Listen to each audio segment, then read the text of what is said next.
तो पहिल्यांदाच इंडियामध्ये येणार होता. त्याची फ्लाईट मुंबई एअरपोर्टला लँडिंग झाली. त्याला घ्यायला गाड्या पण आल्या होत्या.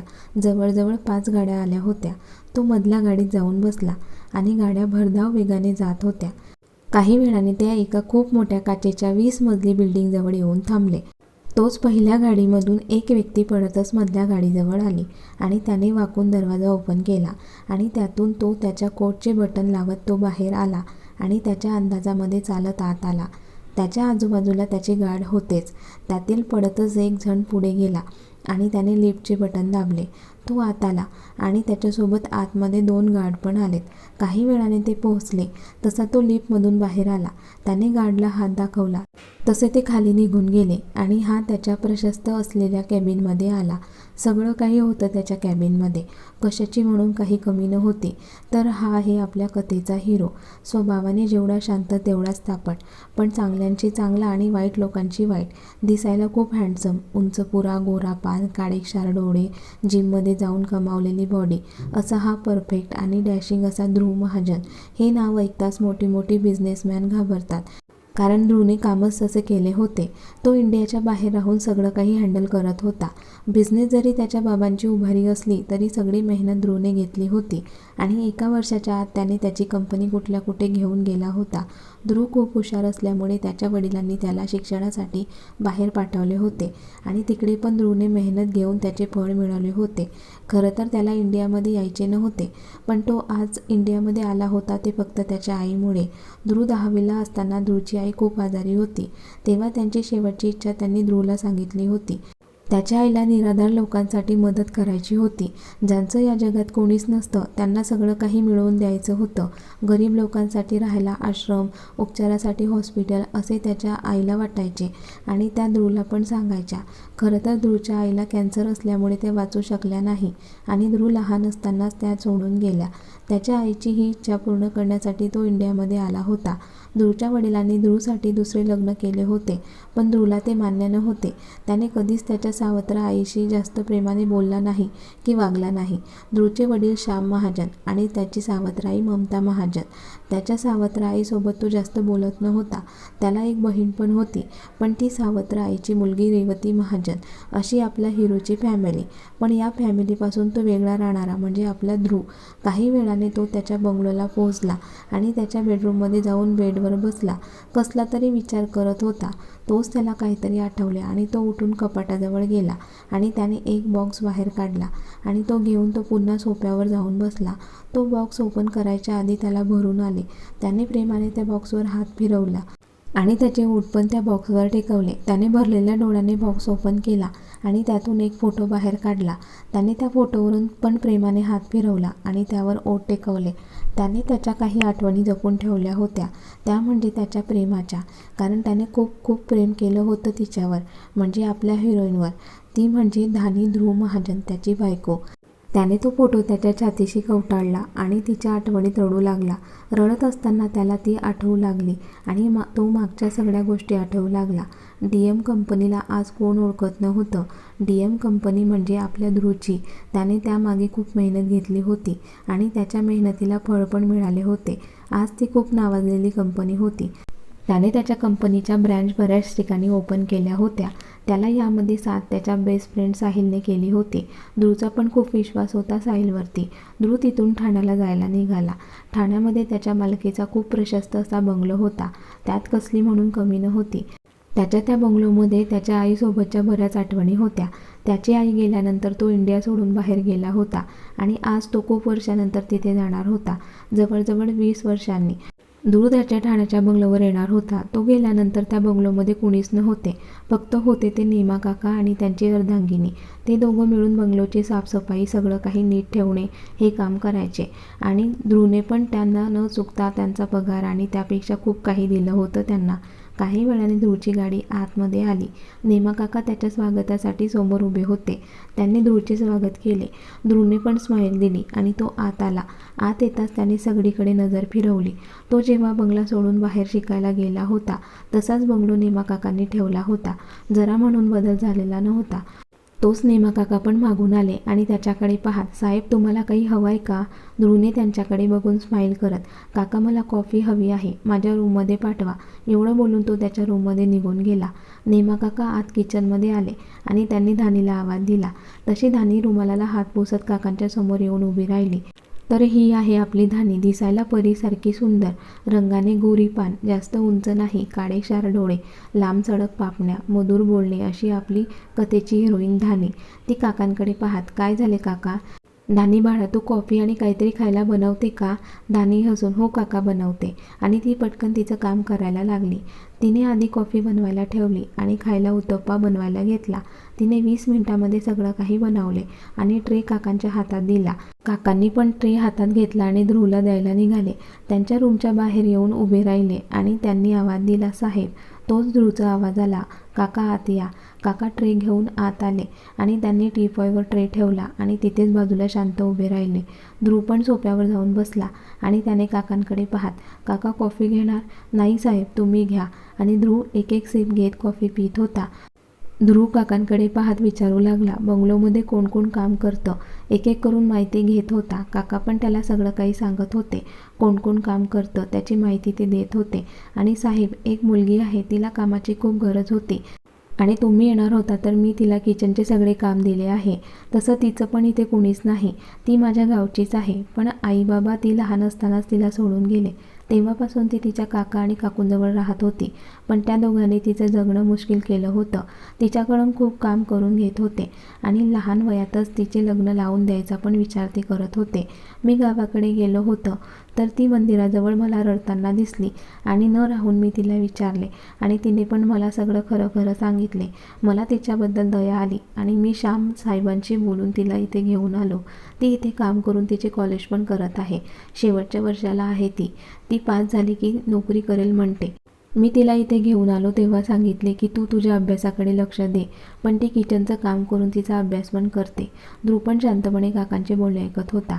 काकांचे बोलणे झाले तसे ध्रुवने त्यांच्याकडे पाहिले आणि हळूवार आवाजात, काका ठीक आहे तुम्ही जाऊ शकता. काका पण त्यांच्या कामाला निघून गेले.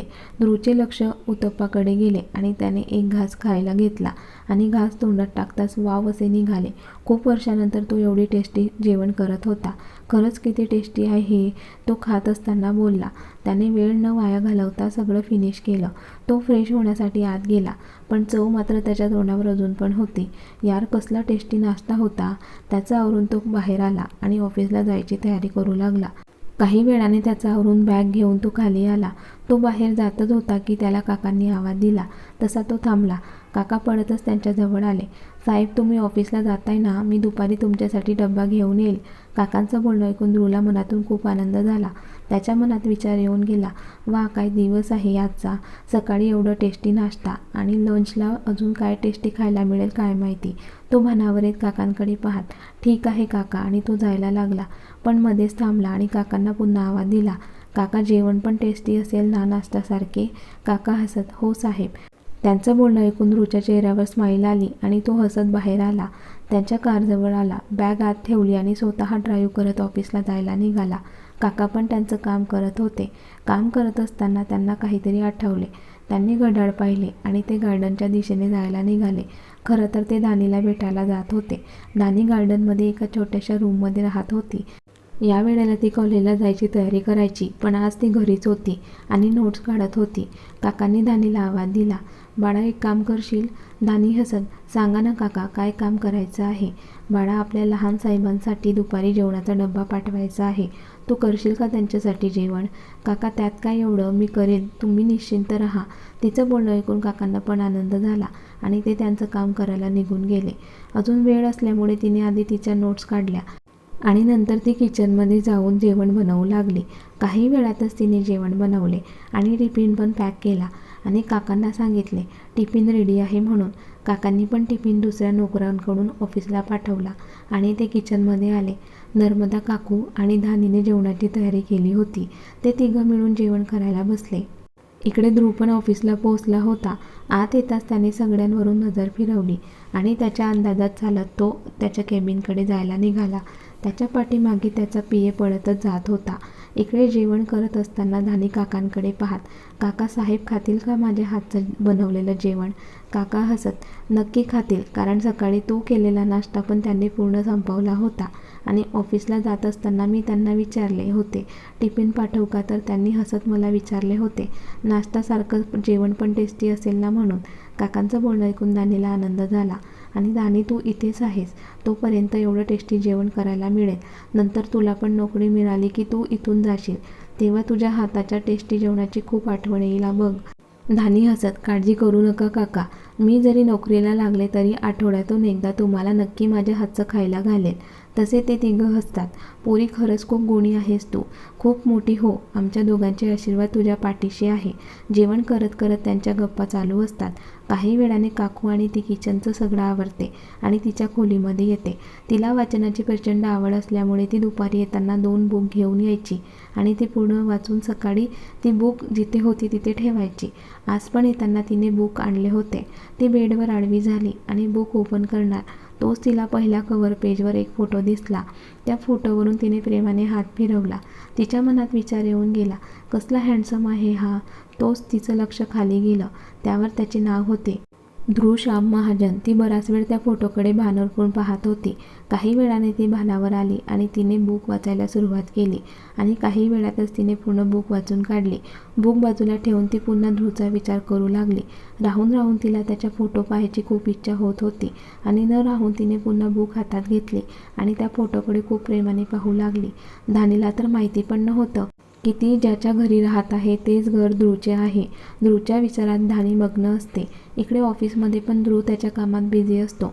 तोच दरवाजावर टकटक आवाज येतो. तो कमीन म्हणतो तशी एक व्यक्ती आत येते. ध्रुव त्या व्यक्तीकडे पाहतो आणि हाताचा इशारा करून टेबलवर ठेवायला सांगतो. खरं तर ती व्यक्ती टिफिन घेऊन आली होती. ती व्यक्ती टिफिन ठेवून निघून जाते. टिफिन बघून ध्रुवला राहवत नाही आणि तो त्यांची कामं सोडून फ्रेश होऊन डायनिंग टेबलजवळ येतो आणि टिफिन ओपन करतो. तसा भाजीचा खमंग वास त्याला येतो आणि त्याच्या तोंडाला पाणी सुटते. तो पटापट प्लेटमध्ये वाढतो आणि जेवण करायला सुरुवात करतो. एक घास घेतो आणि डोळे बंद करून आस्वाद घेत असतो, कारण जेवण खूपच टेस्टी असतं. एक एक करून ध्रुव पूर्ण टिफिन फिनिश करतो. तोच त्याच्या डोक्यात विचार येतो, खरंच किती टेस्टी जेवण बनवते ती, पण ती आहे तरी कोण? मला तिला पाहायचं आहे. तिच्या हाताला एवढी चव आहे, कशी दिसत असेल ती? मला तिला भेटलं पाहिजे. आज घरी गेल्यावर तिला भेटतो. तोच त्याला कोणाचा तरी फोन येतो आणि तो त्याचे विचार झटकून फोन घेतो आणि बोलायला लागतो. बोलणं झाल्यानंतर पुन्हा त्याच्या कामात बिझी होतो.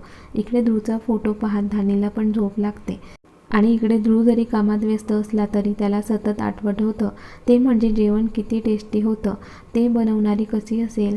त्याला हुरहुर लागली होती कधी घरी जातो आणि ज्यांनी कोणी जेवण बनवले होते त्यांना पाहण्याची. काही वेळाने धानीला जाग येते आणि ती फ्रेश होऊन बंगलोमध्ये येते आणि संध्याकाळी काय जेवण बनवायचे याचा विचार करत होती. काकांच्या सांगण्यावरून तिने काजू करीची भाजी बनवली. खूप प्रेमाने सगळं काही बनवत होती. काही वेळातच तिने जेवण बनवले आणि पुन्हा तिच्या रूममध्ये निघून गेली.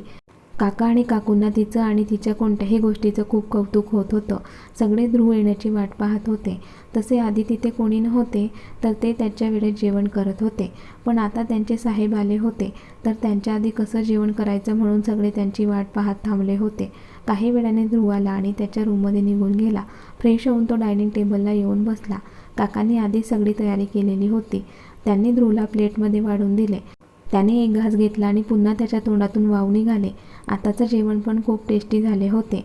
तो एक एक करून भाजीचा आस्वाद घेत जेवण करत होता, पण त्याला खरं तर पाहायचं होतं एवढं टेस्टी जेवण बनवते तरी कोण. पण त्याची नाराजी होते, कारण जिने जेवण बनवले होते ती काही त्याच्यासमोर येण्याचं नाव घेत नव्हती. तो त्याचं जेवण पूर्ण करून त्याच्या रूममध्ये निघून जातो. रूममध्ये जाऊन तो मोबाईल पाहत असतो. तोच त्याच्या मनात पुन्हा विचार येऊन जातो, मी त्या टेस्टी जेवणाचा एवढा विचार का करतोय, मला तर कळत नाहीये. आणि जिने बनवले आहे तिला का पाहायचं आहे हे त्याला कळत नव्हतं.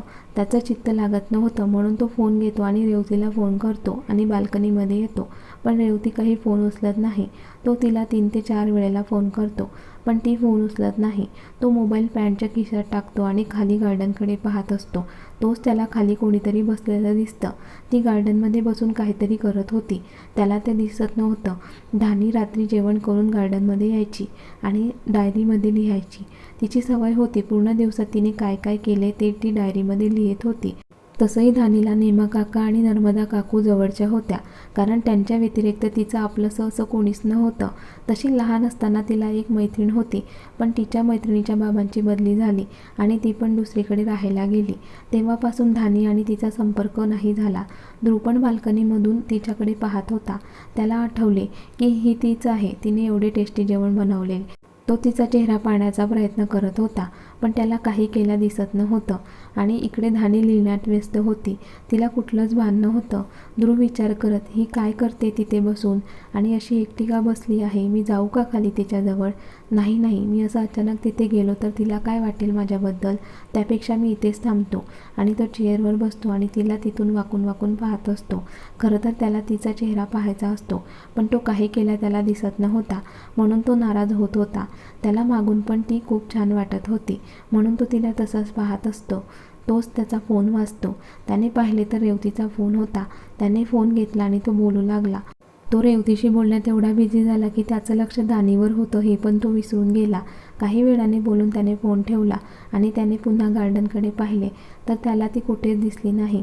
जेव्हा ध्रुवला फोन आला तेव्हा ती निघून गेली होती. ध्रुवने त्याच्या हाताची मुठी बाल्कनीच्या ग्रिलला जोरात आपटली. त्याला त्याचा स्वतःचा खूप राग येत होता, कारण तो फोनवर बोलण्यात एवढा व्यस्त झाला की विसरून गेला होता त्याला तिला पाहायचं आहे. तो रागाने आत आला. त्याने मोबाईल बेडवर फेकला आणि तो बेडवर आडवा झाला, पण काही केल्या त्याला झोप लागत नव्हती. सतत तिला जाणून घ्यायचे विचार त्याच्या मनात येत होते. कोण आहे ती? आज तिला पाहायचा चान्स मिळाला होता, पण तो पण तुझ्यामुळे गेला ध्रुव. मला तिचं नाव पण माहिती नाही, म्हणजे तिच्याबद्दल मला काहीच माहिती नाही, पण मी ध्रुव आहे आणि तू कोण आहेस मी लवकरच सगळं माहिती करून मिळवेल. आणि तो तिचा विचार करत झोपून गेला. सकाळी नेहमीप्रमाणे त्याला लवकरच जाग आली. त्याचा नित्यक्रमच होता. रोज सकाळी लवकर उठायचे आणि जिमला जायचे. नेहमीप्रमाणे आज पण जिमला जायला निघाला. जिम पण त्याच्या बंगलोच्या बाहेरच्या साईडला बनवून घेतलं होतं. त्याला पाहिजे होते अगदी तसंच. तो त्याचा व्यायाम करत पुन्हा त्या जागेकडे पाहतो जिथे रात्री ती बसून काहीतरी करत होती, पण सकाळ असल्यामुळे तिथे कोणीच नव्हतं. काही वेळाने तो त्याचा व्यायाम करून त्याच्या रूममध्ये आला आणि फ्रेश व्हायला निघून गेला. त्याच्या सवयीप्रमाणे तो व्यायाम करून आल्यानंतर त्याला गरम गरम कॉफी लागत होती. तो बाथरूममधून बाहेर यायच्या आधी नेमा काका त्याची कॉफी घेऊन आले. तो बाहेर आला आणि त्याने कॉफी प्यायला घेतली आणि एक सिप पिऊन त्याच्या चेहऱ्यावर एक अनामिक स्माईल आली. त्याने काहीतरी विचार केला आणि त्याने पटकन त्याचा आवरले आणि पूर्ण कॉफी फिनिश करून तो खाली आला. त्याला वाटत होतं आता तरी ती कोण आहे हे त्याला समजेल, पण इकडे धानीने किचनचं सगळं आवरून ती गार्डनमध्ये गेली होती.